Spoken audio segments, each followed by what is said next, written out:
नमस्कार, हूँ bill TV देख रहे हैं आप। मैं हूं आपके साथ विशाल कर। खबरों की शुरुआत करेंगे बड़ी खबर से। उत्तराखंड में मौसम का मिजाज बिगड़ा हुआ है। देहरादून और बागेश्वर में भारी बारिश की संभावना बनी हुई है। मौसम विभाग ने जारी किया ऑरेंज अलर्ट। 6 अगस्त तक दून, चमोली, रुद्रप्रयाग, उत्तरकाशी, पिथौरागढ़ में भी अलर्ट जारी।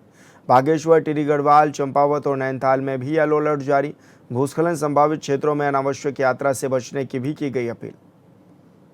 ये बड़ी खबर आप तक पहुंचा रहे हैं, जहां पर उत्तराखंड में मौसम का मिजाज बिगड़ा हुआ है और इसको लेकर ऑरेंज अलर्ट भी जारी किया गया है।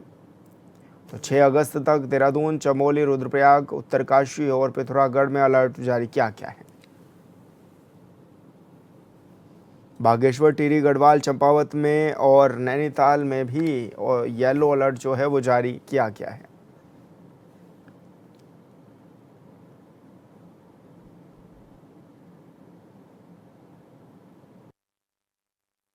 अगले आने वाले सप्ताह में अगर हम देखें तो हम हल्के से मध्यम दर्जे की बारिश का पूर्वानुमान है अधिकांश स्थानों पे अभी 6 तारीख तक के लिए, अगले 4 दिन के लिए।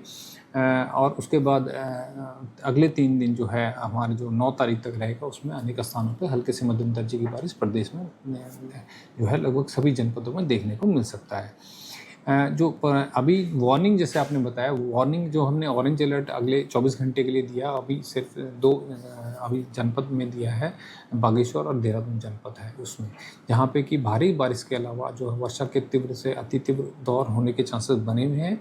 और बाकी भारी बारिश के चांसेस और येलो अलर्ट के साथ हैं वो बाकी जनपद के बाकी सभी प्रयुक्त जनपदों में एक्सेप्ट पर अल्मोड़ा और पौड़ी में है, जबकि कैसे बिजली गिरने के चांसेस बने उधम सिंह नगर, हरिद्वार जैसे जनपद में है।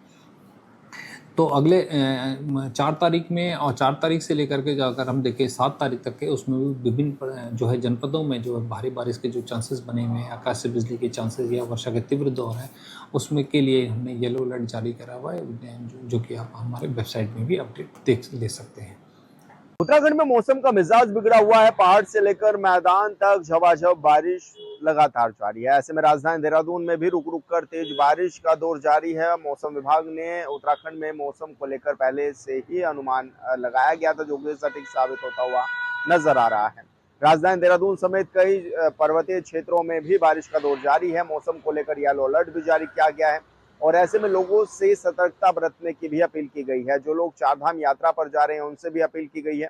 और इसी के साथ ही गंगोत्री यमुनोत्री हाईवे भी एक बार फिर से बंद हो चुका है, यानी कि चारधाम यात्रा पर कई बार ब्रेक लगते हुए भी मौसम के कारण नजर आ रहे हैं। एक तरफ हरिद्वार में कांवड़ यात्रा चल रही है, जहां पर बड़ी संख्या में शिव भक्त भी पहुंच रहे हैं, तो वहीं ये भी देखा जा रहा है कि पहाड़ी क्षेत्रों में लगातार बारिश का दौर जारी है। भूस्खलन की कई जगह पर दिक्कतें बनी हुई हैं और सैकड़ों सड़कें ऐसी हैं जो पूरी तरह से बाधित है, जिनको खोलने का काम भी युद्ध स्तर पर जारी है। यानी कि कहा जा सकता है कि मौसम ने लोगों की परेशानियों को एक बार फिर से बढ़ा दिया। हॉर्नबिल टीवी के लिए देहरादून से विशाल गर्ग।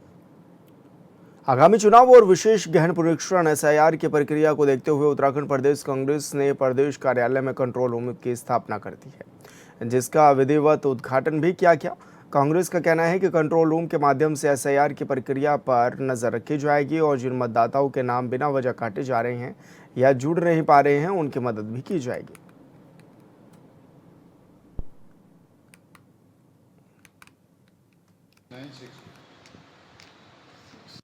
कंट्रोल रूम की कल हमने घोषणा कर दी है और कंट्रोल रूम ने विधिवत कार्य भी शुरू कर दिया है। कंट्रोल रूम के जो सदस्य हैं सभी को हमने जो है पूरी जानकारी मुहैया करा दी है और सभी लोग को ज़िले तय कर दिए गए हैं। अलग अलग ज़िलों से जो जानकारी प्राप्त कर रहे हैं और कुछ सूचनाएं भी आनी शुरू हो गई हैं। जिन लोगों को दिक्कतें हैं वो भी सूचनाएं आनी शुरू हो गई हैं। तो बहुत सारी दिक्कतें हैं, बहुत सारा टिपिकल मामला ये बन गया है एसआईआर का जो द्वितीय चरण का कार्यक्रम है और लोगों को काफ़ी दिक्कतें आ रही हैं। सबसे बड़ी दिक्कत ये है कि जो शहरी क्षेत्र हैं, शहरी क्षेत्र में जो ये डॉक्यूमेंट मांग रहे हैं, उस डॉक्यूमेंट की प्रक्रिया को पूरी करने के लिए लोग तहसीलों के और राजस्व विभाग के चक्कर लगा रहे हैं, जो कि आसानी से उपलब्ध नहीं हो पा रहे। ये बहुत सारी दिक्कतें हैं और उसके लिए हम जो है बहुत जल्दी कोशिश कर रहे हैं कि हमारे एक प्रतिनिधिमंडल दोबारा से जो है चुनाव आयोग को मिले। गंगोत्री राष्ट्रीय राजमार्ग पर पापड़गढ़ के पास हुए भू धसाव के बाद जिलाधिकारी प्रशांत आर्य ने प्रभावित क्षेत्र का स्थलीय निरीक्षण किया। डीएम ने ग्राउंड जीरो पर पहुंचकर सड़क की स्थिति, कटाव से बने खतरे और राहत कार्यों का भी जायजा लिया। इस दौरान सीमा सड़क संगठन, आपदा प्रबंधन और अन्य विभागों के अधिकारियों से स्थिति का जानकारी लेकर जरूरी दिशा निर्देश भी दिए गए। डीएम ने अधिकारियों को संवेदनशील हिस्सों में युद्ध स्तर पर मलबा हटाने और सुरक्षात्मक कार्य तेज करने के भी निर्देश दिए हैं।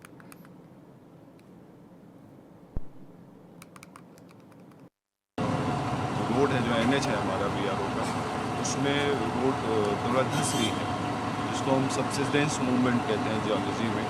तो वो पूरा एरिया धंसने से वो रोड प्रभावित हुई है 40 मीटर। उसमें फिर बड़े बोल्डर्स डाल के रोड को मेंटेन किया जा रहा है। तो वो सिंक भी हो रहा है लेकिन मेंटेन भी हो रहा है। तो लास्ट ईयर भी इस तरह की दिक्कतें आई थी, काफ़ी जगह पे आई थी।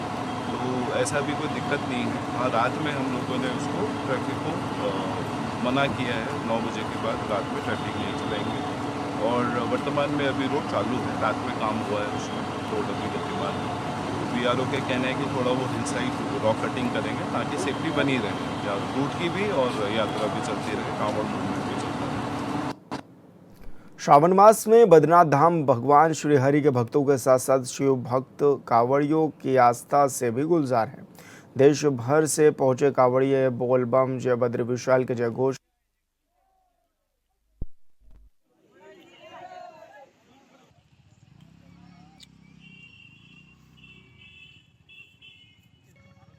गांव स्थित अलकनंदा और सरस्वती के संगम केशव प्रयाग पर भी गंगा जल भरने के लिए बड़ी संख्या में कांवड़िये पहुंचे हुए हैं।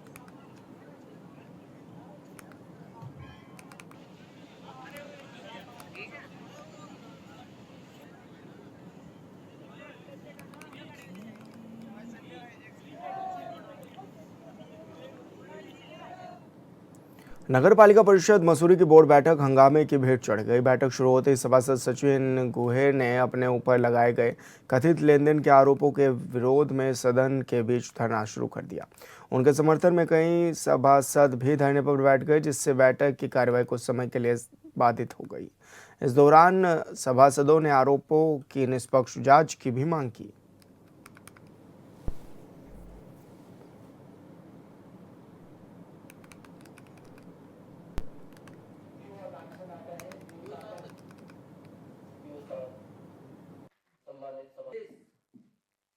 काफी लंबे समय से आरोप लगे रहे थे कि भाई इतने पैसे, इतने लाख रुपए यहाँ पे दिए जाते हैं, लिए जाते हैं, और क्योंकि उसमें कोई सत्यता थी नहीं, और जब सत्यता नहीं है और हमने ऐसा कुछ नहीं किया है तो हम उसको क्यों सहे, क्यों अपने ऊपर अपने चरित्र पे दाग लगाए। मेरा आत्मसम्मान की बात थी, तो मेरा आत्मसम्मान ने मुझे जगाने की आज जरूरत पड़ी कि भाई मैं इंसान हूँ और अपने आत्मसम्मान की वजह से मैं यहाँ तक पहुंचा हूँ। तो मैंने आज अपने आत्मसम्मान के लिए ये लड़ाई लड़ी और अपना इनसे इस्तीफे की मांग की और इस्तीफा लिया। अब देखिए, वो किसी कर्मचारी ने नहीं लगाया लेन देन का मामला, लेकिन शहर में जिस तरीके की हवा चलती है, क्योंकि ये तो पिछली बोर्डों के समय से चली आ रही है चीजें, तो लोगों को लगता है कि नहीं, यही चीजें होनी है, सभासदों के साथ भी यही होना है, कर्मचारियों के साथ भी यही होना है। और आज जो सभासदों ने शुरुआत में यहाँ पे जो बात रखी, मुझे लगता है वो जायज भी है।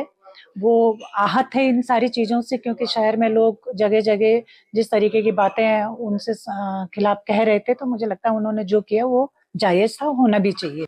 सोशल मीडिया पे माननीय सभासद जी ने जो बात उठाई है उसकी पुष्टि भी सोशल मीडिया के माध्यम से या किसी अन्य माध्यम से माननीय सभासद जी को कहना है। और चूंकि बोर्ड की गरिमा का प्रश्न आया और वहाँ पर मेरे इस्तीफे की बात आई है, तो मैंने बोर्ड का सम्मान करते हुए और पालिका का सम्मान करते, क्योंकि यदि माननीय सभासद का सम्मान है उसमें हमारा भी सम्मान हो रहा है, तो मैंने उस बात को मद्देनजर रखते हुए से विगत 2-3 माह पूर्व अपने स्वास्थ्य कारणों के कारण उनसे निवेदन किया था कि मुझे। उधम सिंह नगर के गदरपुर में सरदार नगर अंडरपास के पास हुई सनसनीखेज फायरिंग मामले में पुलिस को बड़ी सफलता हाथ लगी है। पुलिस ने 4 आरोपियों को गिरफ्तार कर लिया है, जबकि 2 आरोपी अभी फरार बताए जा रहे हैं। पुलिस ने आरोपियों के कब्जे से हथियार और वारदात में इस्तेमाल की गई 2 स्कॉर्पियो गाड़ियां भी बरामद कर ली हैं।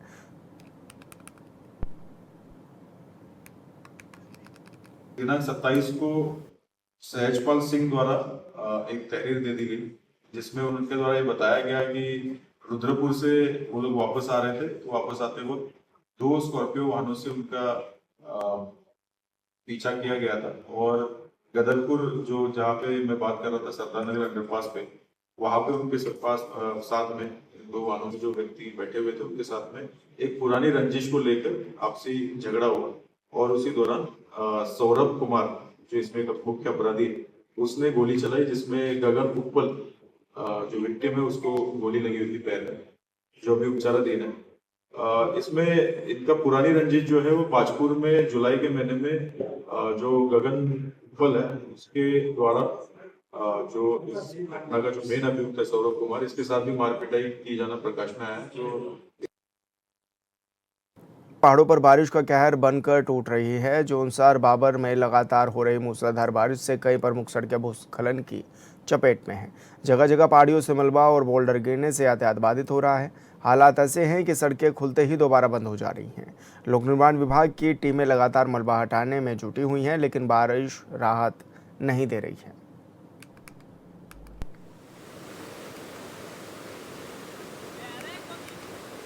कम से कम 8-10 साल 10-12 साल से हम भी घोषणा पे घोषणा आती है यहाँ पे करके चले जाते हैं, पर बाकी कोई विशेष पे जो है कोई ठोस कदम नहीं उठाती है। और हम लोगों को, हम सुबह यहाँ 8 बजे से आए हुए हैं, 8 बजे से कम हमें हो गया 5-6 घंटे का टाइम हो गया, और फिर भी कम से कम 4 घंटे और लगने वाले हैं। ऐसी कहीं से निकलने का हमें कोई रास्ता नहीं है। चारों तरफ रोड सारी बंद है। ये इधर कोटी कालसी से होते हुए ये भी रोड बंद है, और ये देव होते हुए ये भी सारी बंद है, और ये चक्रोता जो मेन मोटर मार्ग है ये भी बंद है। हम लोग जो है चक्राता जाना चाह रहे थे आज, तो सुबह से हम लोग 8 बजे से आए थे, और यहाँ पर जो है लगातार बारिश से जो है ऊपर से जो मलबा आ रहा था और कनेक्टिविटी बिल्कुल बंद हो गई थी। आप देख रहे होंगे कि नीचे जाने वाली गाड़ियां, ऊपर जाने वाली गाड़ियां, बिल्कुल गाड़ियों से जाम से भरा हुआ है, और लोगों को बड़ी दिक्कत परेशानी हो रही है। लगातार जेसीबी भी लगी हुई है, लेकिन कभी रोड इधर से एक क्या कहते हैं इधर पीछे से भी मलबा आ रहा था, एक जेसीबी वहां गई है, और बस जेसीबी लगातार तो लगी है, लेकिन लोग बड़े परेशान है। सुनने में तो ये भी आया कि अभी कोई पीडब्ल्यूडी का कोई कर्मचारी था, उसको भी एक पत्थर लगा है। वैसे ही रात से ही जो है लगातार मूसलाधार बारिश हो रही है, और मौसम विभाग ने भी रेड अलर्ट इसको घोषित किया हुआ है आज दिन को। और जैसे कि आपका कहना है कि जगह जगह सड़कें बाधित हो रही हैं, यातायात बाधित हो रहा है, मलबा आ रहा है, ये क्योंकि बारिश तेज है इसलिए ये ऐसा हो रहा है। लेकिन हमारी जो टीम है, पीडब्ल्यूडी की टीम या पीएमजीएसवाई की टीम, वो उनके जेसीबी, उनके लोग जो है वो हर स्पॉट पर, ऐसे जो सेंसिटिव स्पॉट हैं, जो प्रोन डिजास्टर प्रोन एरिया है, वहाँ पर वो लोग तैनात हैं। और संवाददाता इलम सिंह चौहान हमारे साथ फोन लाइन पर जुड़ गए हैं। इलम, क्योंकि मौसम का मिजाज भी लगातार बिगड़ा हुआ है और भूस्खलन भी लगातार हो रहा है, किस तरह की परेशानियां हैं लोगों के सामने? जी विशाल जी, जो ये चक्राता और कालसी मोटर मार्ग है, ये लगातार जैसे ही थोड़ी सी बारिश होती है तो ऊपर से इसमें मलबा और बोल्डर पत्थर गिरने शुरू हो जाते हैं। तो कल जो मूसलाधार बारिश हुई है उससे जो रोड है सुबह 8 बजे से जो है दिन में 2 बजे तक बंद रही। बड़ी मुश्किल से जो है रोड को खोला गया, क्योंकि जैसे ही रोड खोलने की कोशिश की जा रही तो ऊपर से पत्थर गिरने शुरू हो जाते हैं। तो लगभग सुबह 8 बजे से लेकर के 2 बजे तक रोड बंद रही। उसके बाद रोड को खोला गया। उस दौरान दोनों तरफ जो आवाजाही थी यात्रियों की वो रुकी रही, और कई लोग ऐसे थे जिनको अपने ड्यूटी पर जाना था, किसी को अपने ऑफिस जाना था, कुछ FIR का भी आजकल काम चल रहा है, तो सारे लोग वहीं परेशान रहे दिन भर। जी बिल्कुल इलम, बहुत शुक्रिया आपका तमाम जानकारी साझा करने के लिए। उधम सिंह नगर में पुलिस ने वाहन चोरों की वारदात का खुलासा कर बड़ी सफलता भी हासिल की है।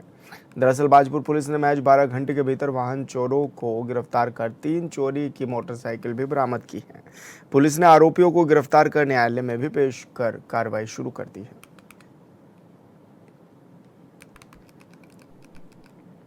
बद्रीनाथ धाम की गरिमा और चारधाम यात्रा के दौरान कानून व्यवस्था बनाए रखने के लिए पुलिस का ऑपरेशन प्रहार लगातार जारी है। पुलिस ने कार्रवाई करते हुए 25 लीटर अवैध कच्ची शराब के साथ एक व्यक्ति को गिरफ्तार किया। वहीं मंदिर परिसर के समीप असभ्य हरकतें करने वाले पंजाबी निवासी 3 युवकों के खिलाफ भी पुलिस एक्ट के तहत चालानी कार्रवाई की गई है।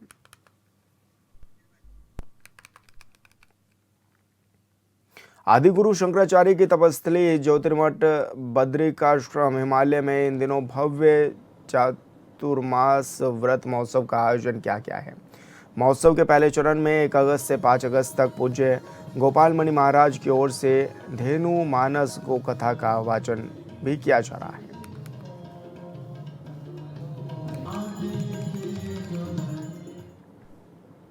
आस्था, विश्वास और रिकॉर्ड तोड़ भीड़ देवभूमि उत्तराखंड इन दिनों श्रद्धालुओं के सबसे बड़े समागम का गवाह बना हुआ है। हरिद्वार में कांवड़ यात्रा के दौरान अब तक करोड़ों शिव भक्त गंगा जल लेकर रवाना हो चुके हैं, तो चारधाम यात्रा में भी श्रद्धालुओं की संख्या नए कीर्तिमान बना रही है।